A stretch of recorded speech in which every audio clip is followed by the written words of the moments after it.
Assalamualaikum warahmatullahi wabarakatuh. Selamat malam buat teman-teman semuanya. Terima kasih banyak buat teman-teman yang sudah mengklik video saya. Semoga teman-teman semuanya dalam keadaan sehat dan selalu dalam lindungan Allah Subhanahu wa Ta'ala. Buat teman-teman yang sudah mensupport channel saya ucapkan terima kasih banyak. Semoga kebaikan teman-teman semuanya dibalas oleh Allah Subhanahu wa Ta'ala. Buat teman-teman yang baru bergabung, jangan lupa diklik tombol subscribe, nyalakan juga loncengnya supaya teman-teman mendapatkan notifikasi apabila saya mengupload video terbaru. Di dalam video saya kali ini, saya berkunjung ke rumah narasumber saya. Buat teman-teman yang penasaran dengan kisah atau pengalaman misteri yang pernah dialami oleh narasumber saya kali ini, tonton video saya sampai selesai.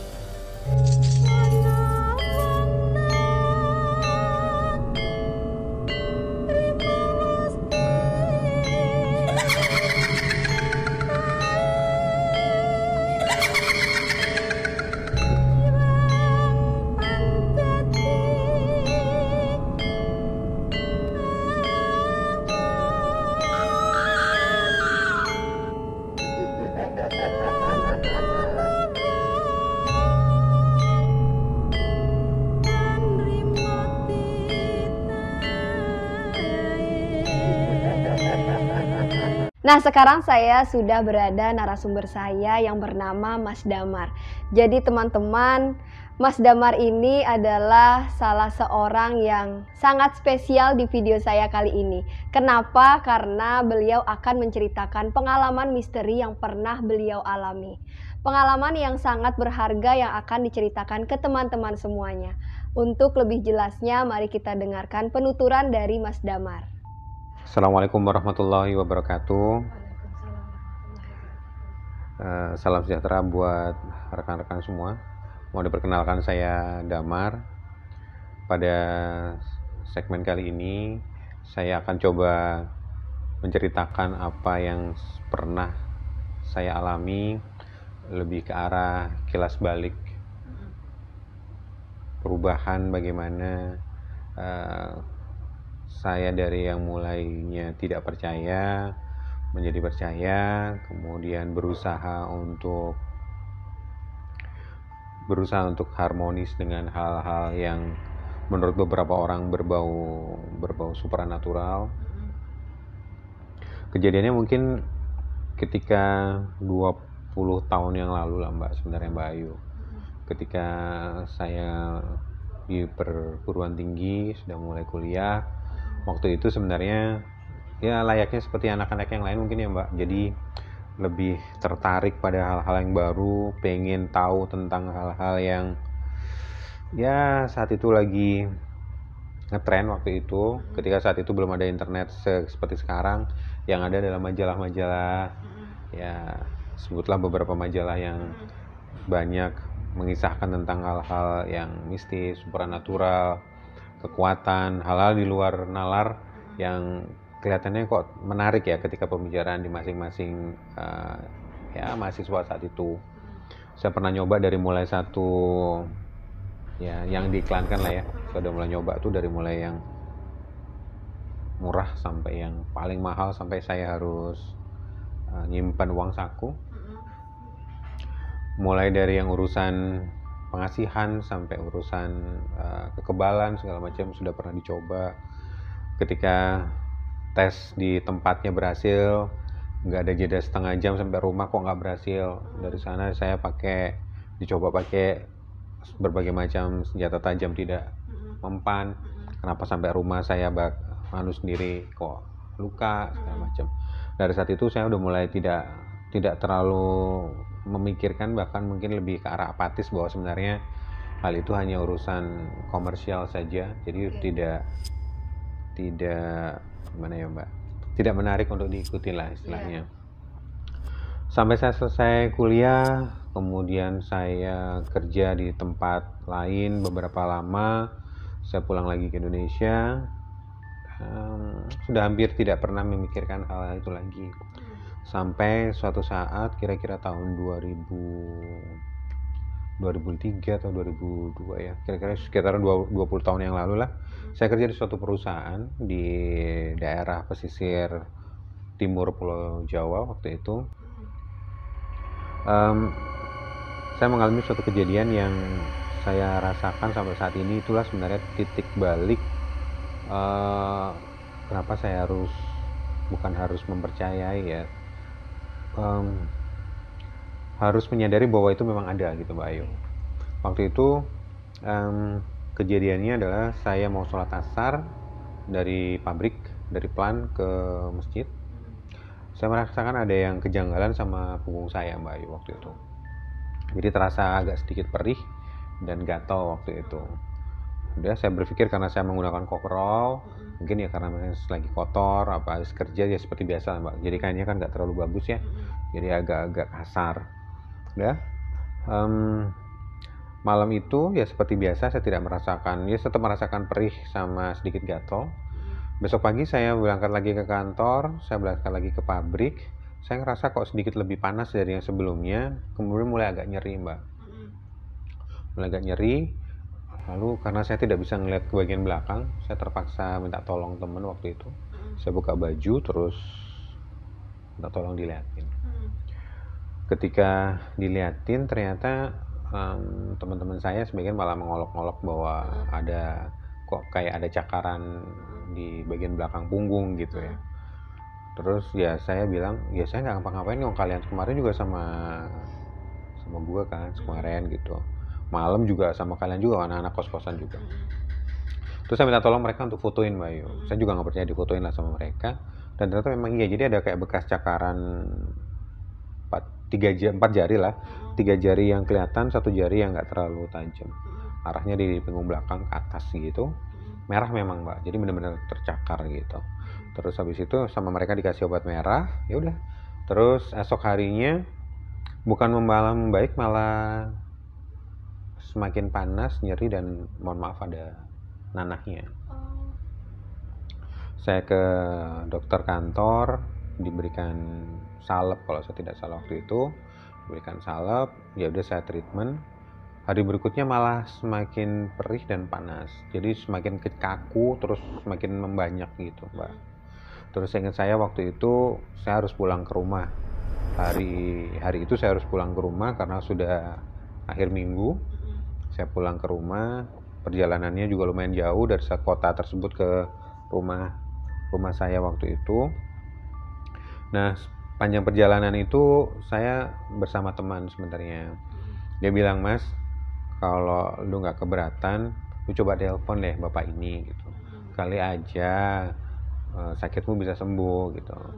Karena saya masih berpikir bukan anti ya Mbak ya, tapi seperti apa ya, gimana sih ya, kayak kurang serak aja sebenarnya awalnya. Lalu tapi saya berpikir gini waktu itu, kan nothing tulus ya, toh pun saya telepon nggak perlu datang, nggak perlu melakukan yang aneh-aneh, ya kenapa enggak gitu ya. Ya udah, akhirnya saya telepon beliau ini. Begitu saya telepon, beliau menanyakan kabar, terus beliaunya juga to the point sebenarnya. Beliau menanyakan kenapa, ada sesuatu kah gitu. Ya saya cerita, saya dapat nomor bapak dari rekan saya si X, kemudian kondisi saya saat ini, saya merasakan ada perih di bagian punggung, bentuknya seperti cakaran, dan sekarang sudah mulai berisi nanah Pak, dia bilang gitu. Jawaban beliau waktu itu hanya, oh ya udah, jalan pulang hati-hati, tapi aku coba bantu, tapi syaratnya jangan nanya kenapa, siapa, atau ada apa. Okay. Terus ya karena saya berpikir, ya sebenarnya saya sempat kepikiran ya, namanya orang ya Mbak, gue salah apa gitu. Terus kenapa gue harus diginiin gitu ya. Tapi karena beliau menyatakan seperti itu, ya udah saya bilang, ya udah Pak, nggak apa-apa, saya nggak akan nanya lagi gitu. Ya udah, pulang hati-hati. Udah. Kemudian akhir minggu itu saya di rumah Mbak. Jadi di rumah saya, di rumah orang tua sih, di rumah orang tua, Sabtu Minggu. Hari Minggu saya balik lagi, itu sudah mulai menghilang Mbak Ayu. Oh, luka yang di belakang ya? Nah, luka mulai di belakang itu sudah mulai mengering dan sudah mulai nggak ada. Nah, sampai di plan lagi, saya udah di kos-kosan lagi kira-kira sehari 2-3 hari lah dari kejadian. Jadi saya ingat saya itu seminggu dari mulai awal ngerasa sampai seminggu datang lagi tuh udah hilang Mbak ya. Udah sembuh ya. Udah sembuh. Di situ saya udah mulai ngerasa kok bisa ya gitu. Ada sesuatu yang bisa sampai ke punggung saya tanpa saya rasakan, jadi seperti itu, hilang pun tanpa ada apa-apa gitu. Tanpa ada media apapun ya. Waktu itu saya juga tahu lah kalau misalkan orang berobat itu biasanya secara supra itu biasanya pakai media, either itu pakai air atau media yang lain misalkan. Dan ini tidak sama sekali, saya juga nggak tahu beliaunya siapa. Beliaunya berbaik hati sama saya berutang budi pada beliau. Kemudian sampai segitunya gitu, kok bisa gitu. Jadi nalar saya itu, logika saya itu kayak diputar balik 180 derajat, dibolak-balik sampai akhirnya saya ngerasa kok kayak gini ya gitu. Akhirnya saya minta tolong teman saya ngasih nomor itu, yuk kita temuin bapak itu yuk gitu. Akhirnya saya sempetin waktu itu langsung perjalanan ke rumah beliau. Nah di rumah beliau akhirnya saya mendapatkan informasi bahwa apa yang menimpa saya kemarin itu, kalau versi beliau nih Mbak ya, saya juga nggak tahu benernya. Versi beliau adalah saya itu kena serangan kera putih katanya. Saya juga nggak menanyakan itu apa, model seperti apa, karena saya juga berpikir waktu itu saya juga nggak kepikiran oh itu apa, karena pesannya beliau kan sudah seperti itu, lu nggak boleh nanya siapa, mengapa, atau ada apa gitu. Tapi beliau menyatakan itu kera putih. Kalau saya ingat-ingat kembali, memang ketika saya pertama kali kena, waktu saya jalan sholat asar itu, saya memang ngerasa ada beban berat di punggung gitu. Jadi kayak ada yang saya nggak tahu ya, saya juga nggak tahu itu, tapi rasanya memang ada beban berat yang ada di punggung saya. Jadi kayak ada, kalau versi beliau sih sebenarnya dia nongkrong jadi kayak di pundak gitu loh Mbak. Jadi kayak ada di pundak gitu. Nah dari situ, itu kan versi beliau ya Mbak. Logika saya sih masih berjalan dengan mulus waktu itu, mengatakan bahwa apakah ini benar gitu ya, apakah ini kamuflase ekonomi lagi gitu ya. Tapi saya ulang lagi, beliau nggak minta apa-apa, terus kenal saya juga enggak, ditolongin tanpa media, dengan sukarela. Kalau Tuhan tidak mengizinkan itu ya nggak akan kejadian gitu. Terus maknanya apaan nih kok sampai kayak gini gitu. Dari situ yaudah saya udah mulai bukan berusaha, secara sadar atau tidak sadar saya udah mulai membuka hati nih Mbak. Oh memang ada ternyata ya, hal itu tuh ada gitu. Nah dari situ sepanjang waktu saya bukan nyari Mbak waktu itu, tapi seperti memang sudah jalannya. Jadi saya mengikuti beberapa budaya masyarakat sekitar lah istilahnya, mulai dari istighosah setiap hari Kamis malam Jumat, terus nanti ada 2 mingguan gitu ya Mbak. Karena di sekitaran tempat kami bekerja itu memang sudah menjadi suatu budaya daerah bahwa istighosah itu suatu hal yang lazim sebenarnya. Dari mulai istighosah itu, kemudian saya juga mulai kenal namanya pondok pesantren, kemudian udah mulai ikut mengaji segala macam. Dari situ sedikit demi sedikit kejadian-kejadian lain itu menyusul tanpa saya cari gitu loh Mbak Ayu. Mulai dari saya kenal dengan salah seorang santri ini, dia sih baik banget ya Mbak sama saya, ngajarin sesuatu yang saya juga kadang-kadang lupa, walaupun umur saya lebih tua dari beliau, tapi kedewasaan dia dalam nilai spiritual itu jauh di atas saya Mbak. Jadi ada beberapa kejadian yang kalau versi saya pribadi, beliau itu menunjukkan kemampuan energi, kalau saya pribadi menyampaikan ya Mbak, terlepas dari ilmu apapun itu namanya, tapi mengolah energi dengan sangat bagus, dan itu bukan didemonstrasikan ya, jadi diwujudkan di depan saya dengan kejadian yang nggak terduga gitu Mbak. Contohnya pernah suatu waktu kita tuh mau makan malam ya Mbak, makan malam dari kos-kosan gitu, terus beliau menyampaikan, Mas bentar nih, kayaknya ada yang nggak beres Mas gitu. Ada apa Mas? Nggak apa-apa Mas, bentar ya gitu. Jadi di kamar kos-kosan saya itu ada kaca biasa ya Mbak, kaca ya ukuran berapa ya, ukuran 60 kali berapa lah, itu lumayan besar tuh Mbak ya. Terus beliau itu ada nggak nempel sama si kaca itu, agak jauh lah, kayak Mbak Ayu sama saya agak jauh ya Mbak. Itu kaca mulai bisa bergetar dari mulai pelan sampai kenceng banget Mbak. Cuman dengan dilihat aja. Cuman dengan dilihat sampai bergetar sebegitu kencangnya. Saya pikir waktu itu cuman gini, saya nggak bisa ngapa-ngapain karena di otak saya bilang gini, loh kok bisa, wah pecah nih gitu ya, wah pecah nih gitu. Cuman itu, jadi saya nggak bisa ngapa-ngapain tuh. Jadi begitu sampai selesai, balik lagi ke normal, terus kita lanjut keluar. Saya tanyakan tuh, tadi kenapa Mas gitu. Gak apa-apa Mas, insya Allah baik-baik kok gitu. Cuman gitu aja jawabannya. Memang jawabannya tidak saya inginkan sih. Iya. Saya sih pengen sesuatu yang lebih dari itu gitu ya. Tapi beliau menyatakan udah nggak ada apa-apa gitu. Cuman begitu saya balik lagi ke kosan, saya lihat lagi tuh kaca itu tadi. Saya nggak nambahin apa-apa, juga kaca yang biasa saya pakai. Dia juga baru sekali 2 kali ini ke sini gitu kan.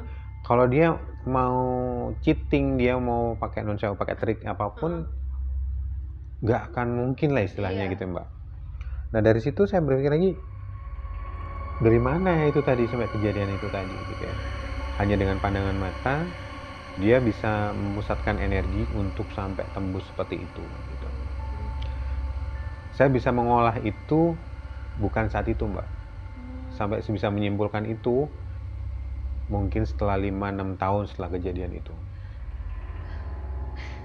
5-6 tahun setelah ya, itu? Setelah kejadian itu. Jadi setelah kejadian itu saya ngerasa ya udah nggak ada sesuatu yang khusus sebenarnya Mbak Ayu.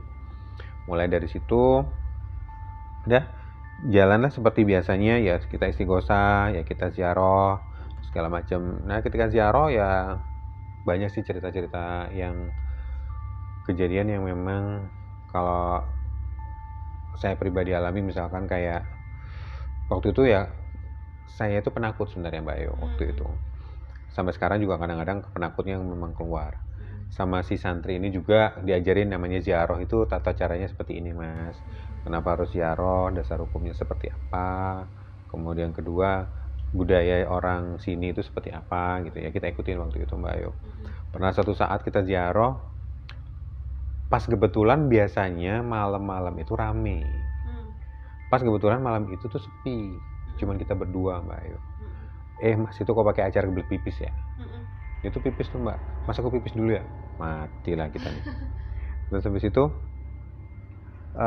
begitu dia pergi, angin tuh pada datang Mbak. Dan itu karena ruangannya itu ketutup, saya nggak yakin dari mana asal anginnya. Asal anginnya datang, dan waktu itu saya ngerasa jadi banyak orang tapi nggak ada orang gitu loh Mbak Ayu. Kebayang ya rasanya ya, banyak orang tapi nggak ada orang. Dan saya nggak tahu harus ngapain. Sampai teman saya itu datang lagi. Si santri itu datang lagi. Saya tuh bersyukur banget ya rasanya. Ya Allah, alhamdulillah dia datang lagi, syukurlah gitu ya. Ya itu salah satu ceritanya. Nah tadi saya sampaikan ke Mbak Ayu itu 5-6 tahun itu karena gini Mbak, beliau si santri ini juga memperkenalkan saya sama seorang guru. Beliau nggak punya pondok besar, beliau hanya guru pondok pesantren kecil. Ya santrinya sih ya cuman biasa aja, santri-santri yang mau kerja di sawah lah istilahnya gitu. Beliau ini cuman ngasih amalan saya sholawat Mbak waktu itu. Ketika santri yang lain dikasih amalan lebih banyak, saya sih kan nggak terus-terusan di situ Mbak. Jadi kayak santri datang, santri pergi ya. Pokoknya kalau kita mau sowan ya sowan, belajar pulang-pulang gitu ya. Saya cuma dikasih sholawat. Kalau saya minta amalan lagi, ya udah itu sholawat aja lagi. Udah amalin aja sholawatnya. Sampai saya hijrah pindah ke Jakarta. pindah ke Jakarta, saya cuma dapat itu. Sholawat itu ya. Keinginan saya sebenarnya waktu itu juga sama. Saya pengen ngerti, pengen tahu, seperti itu akhirannya. Jadi yang awalnya saya nggak punya keinginan atau sudah apatis lah istilahnya, lebih ke arah sana. Sekarang waktu itu udah mulai tertarik dan akhirnya penasaran. Jadi terbalik, yang dulu penasaran terus nggak jadi deh. Gue jadi akhirannya nggak, ya udahlah nggak lagi deh gitu ya. Terus akhirnya berubah jadi tertarik, kemudian penasaran, akhirnya jadi ngebet banget tuh. Ngebet banget, pengen semua cara, pokoknya pengen dapat amalan supaya bisa deh, semalam bisa deh. Abah waktu itu bilang, Gus, udah sholawat ini aja yang kamu pakai. Terus ya udah diamalin ya gitu. Udah saya amalin, Mbak. Sampai akhirnya saya sadar bahwa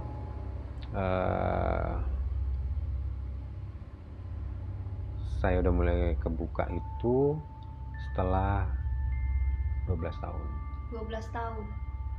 Setelah 12 tahun, saya baru sadar kalau selama ini aku tuh sebenarnya sudah kebuka. Cuman aku nggak sadar. Yang kuharapkan dalam pikiran bisa itu gini loh, ternyata bukan itu.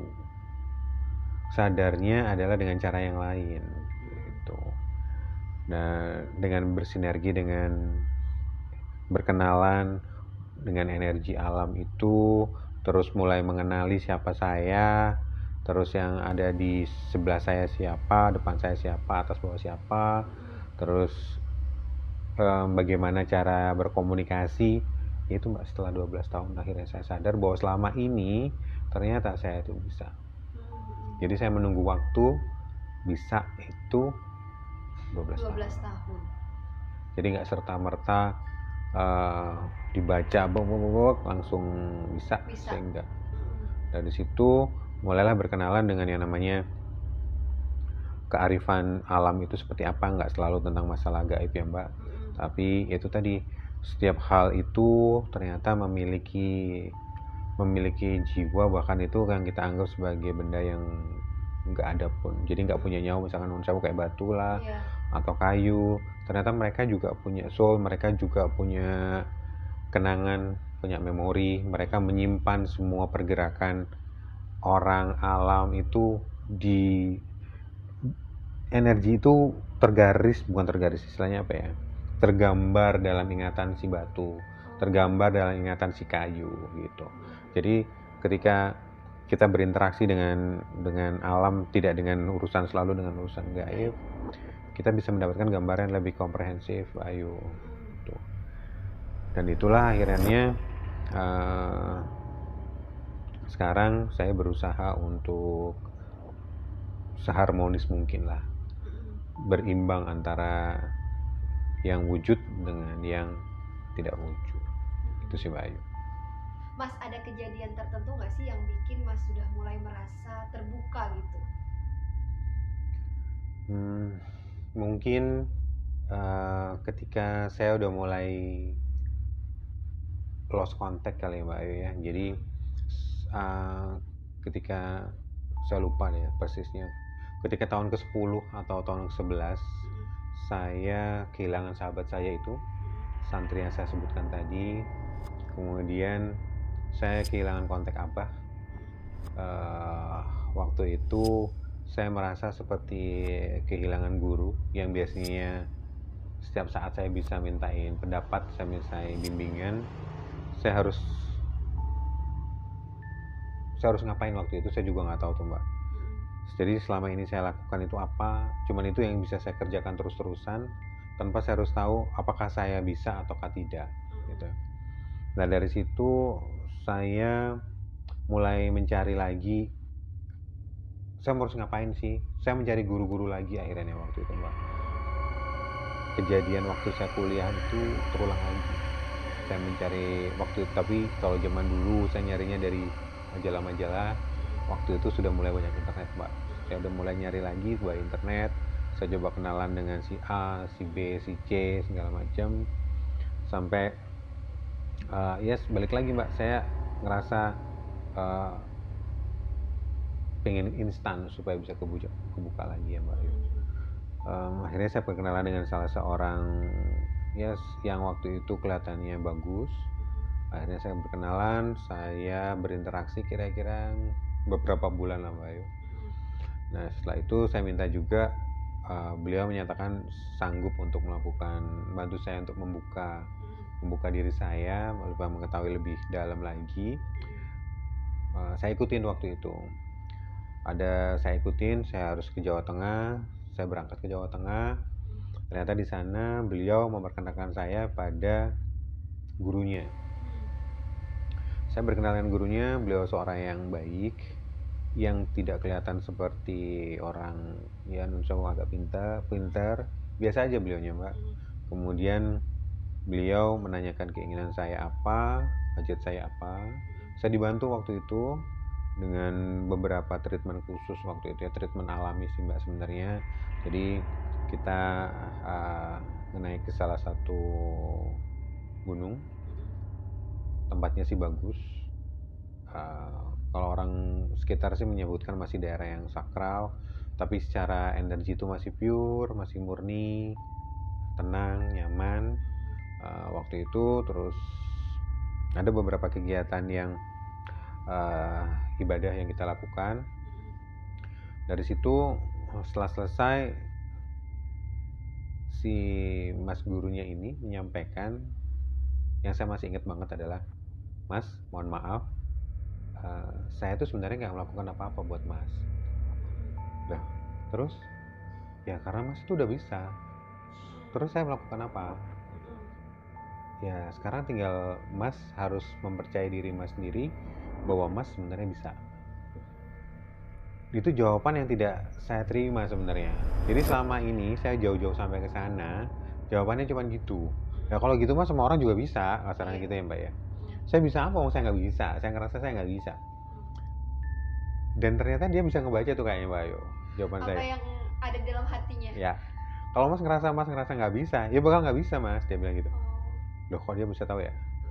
Mungkin kelihatan dari wajah saya juga nggak tahu. Oh dia ngeliat dari wajah saya kali ya. Ya udah saya pulang dengan tanda tanya, dengan ya sama aja ternyata, gitu kan? Sama aja ternyata. Ya udah, dan tanpa disadari perjalanan saya mulai terpisah dari sahabat santri saya dan Abah sudah mulai berjalan. Saya udah mulai berkeluarga, saya udah mulai alhamdulillah diberikan amanah putri waktu itu.